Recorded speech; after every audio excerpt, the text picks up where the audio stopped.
नमस्ते दोस्तों।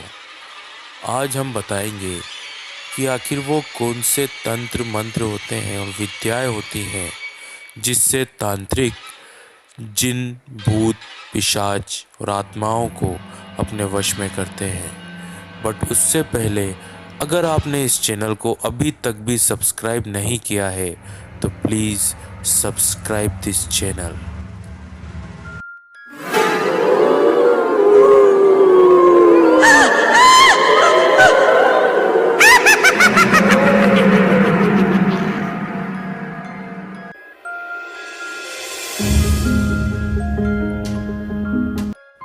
सबसे पहले हम देखने वाले हैं तंत्र साधना के नियम।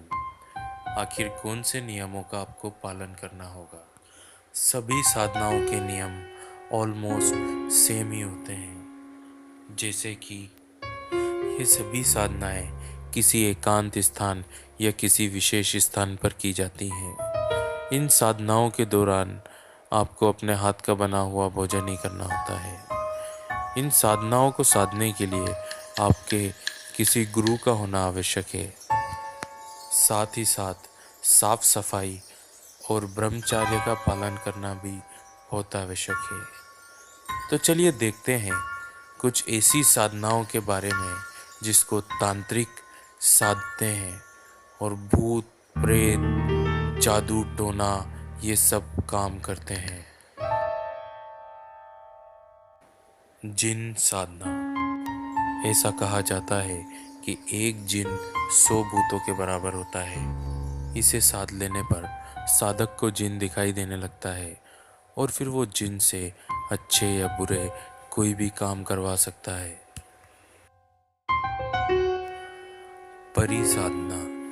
ये सुलेमानी तंत्र में एक महत्वपूर्ण साधना होती है। वैसे तो परी साधना कई तरीके की होती है, लेकिन सबसे बेहतर शाह परी साधना माना जाता है। ऐसा कहा जाता है अगर कोई शाह परी को साध लेता है तो वो उसकी सारी इच्छा पूरी कर देती है, चाहे वो धन से रिलेटेड हो या किसी और चीज से। ऐसा कहा जाता है अगर किसी को मरने के बाद भी मुक्ति नहीं मिलती है तो उसकी आत्मा अधिक बलशाली हो जाती है। इसलिए ऐसी शक्तियां पाने के लिए पिशाच साधना की जाती है। एक बार इस साधना का पूर्ण हो जाने पर पिशाचिनी कान में आकर हर सवाल का जवाब देती है। किंकरी साधना। प्रेत योनि में जाकर जीव कई बार उत्पाती हो जाता है और साधक इसी का फायदा उठाता है। इसके लिए कोई अनुष्ठान नहीं करना पड़ता है, सिर्फ मंत्र जाप ही काफी होता है। ये साधना किसी शव के पिंड पर होती है और अंत में इस साधना के सिद्ध हो जाने पर प्रेत साधक के आदेश अनुसार कार्य करता है। बेताल साधना। यह साधना किसी सुनसान स्थान या जंगल में की जाती है। इसमें सबसे बलशाली प्रेत यानी बेताल को अपने वश में किया जाता है। इसके लिए बेताल मंत्र और माला का उपयोग किया जाता है। एक बार जब बेताल साधना से प्रसन्न होता है तो वो साधक की सारी इच्छाएं पूरी कर देता है। वीर साधना। वीरों की संख्या 52 बताई गई है। इन्हें भैरव का गढ़ कहा गया है। बिहार, उत्तर प्रदेश, मध्य प्रदेश, पंजाब में वीरों के कई मंदिर भी हैं। कई दिन कई रातों तक साधक महाकाली की पूजा करता है, जिससे प्रसन्न होके महाकाली का दूत उसके सामने प्रकट होता है और उसकी सारी इच्छाएं पूरी कर देता है।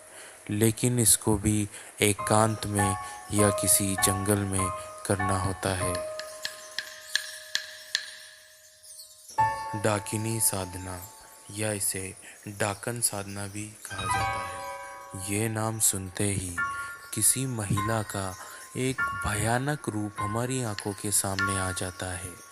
ऐसा कहा जाता है कि ये माँ काली का ही एक रूप है। साधक अगर इस साधना को एक बार साध लेता है तो डाकन उसकी सारी इच्छाएं पूरी कर देती है। हम आपसे अनुरोध करते हैं, कृपया करके ये सारी साधनाएं आप बिल्कुल भी ट्राई नहीं करें। धन्यवाद।